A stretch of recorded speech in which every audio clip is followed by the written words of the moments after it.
10 September. रामापायी ठेवा मन, नाम घ्यावे रात्रंदिन. एक पत्र. आशीर्वाद. लोभ्याच्या मनात जसे वित्त, तसे साधकाचे नामात चित्त. एवढे ज्याने केले काम, त्याला नाही रामाचा वियोग. पाण्या वाचून जसा मासा तळमळतो, तसे नामाशिवाय व्हावे मन.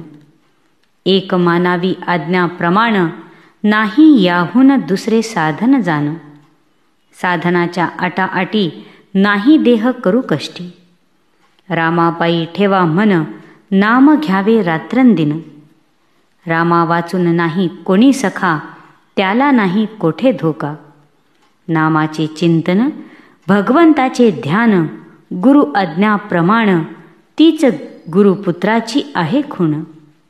नाही या वाचून दुसरे स्थान, जेथे राही समाधान, रामापायी व्हावे लीन. याहून नाही दुसरे लिहिणे जाण, आता याहून दुजे नाही करणे काही.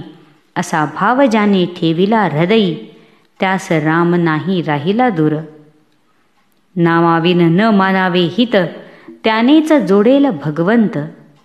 नामाविन मी नाही दूर, नाम मी नाही मानू दोन.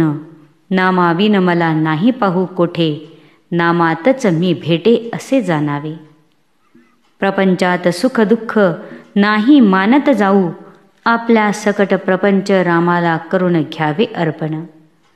ज्याने केले असे मन, त्याचे घरी परमात्मा जाण. जे जे होतील देहाचे हाल, ते ते परमात्म्यापासून आले असे जाणावे. नाही करू देहाचा कंटाळा, राम ठेवील त्यात राहावे.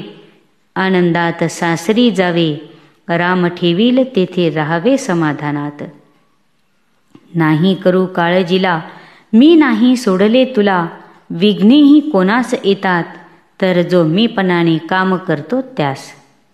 म्हणजे करते पण जो आपल्याकडे घेतो, त्यास विघ्ने त्रास देतात. जे लोक नोकरी करतात, त्यास काम करताना विघ्ने त्रास देतात काय? समजा वसुली करण्यास मामलेदार जातो, तेव्हा त्यास वसूल मिळतो की नाही? तो का मिळतो, तर त्याच्या पाठीशी सरकार आहे हे माहीत असते म्हणून. म्हणजे मामलेदार ह्या व्यक्तीस वसूल होत नसून, त्याच्या पाठीशी सरकारी छाप आहे म्हणून तो होतो. तसेच आपण रामाचे आहोत असे समजून प्रपंच करावा.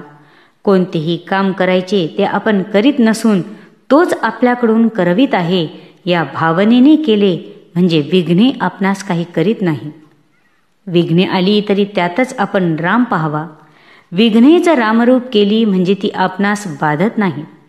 मालकाचा कुत्रा असतो, तो कोणीही आले तरी त्याच्या अंगावर जातो. तोच मालकाने हटकले म्हणजे काही करीत नाही. तसेच मायेचे असते. आपण रामाचे झालो म्हणजे ती आपणास बाधत नाही. विघ्ने तरी आपल्या कल्पनेनेच आपण आणत असतो. आपण म्हणतो नामस्मरण करण्यास बसलो म्हणजे विघ्ने त्रास देतात. पण संसारात आपणास विघ्ने येतात की नाही? मग तरीसुद्धा आपण संसार सोडला आहे काय? म्हणजेच आपला निश्चय झाल्यावर आपण विघ्नास भीत नाही. त्याप्रमाणे आपण नामस्मरण करण्याचा जर निश्चय केला, तर विघ्ने आड येतील काय? जो विघ्नांचा नाश करणारा, त्याचे नाम घेताना आपणास ती त्रास देतील हे संभवनीय तरी आहे का? म्हणून आपण त्यास अनन्य शरण जावे, म्हणजे त्याचेच होऊन राहावे. मग विघ्ने आपणास काहीही करू शकणार नाही. श्रीराम जय राम, जय जय राम. आजचा सुविचार. ज्याच्या हृदयी नाम आहे, तो मला भेटला असो वा नसो, मी त्याच्याजवळ असतो. जय श्रीराम.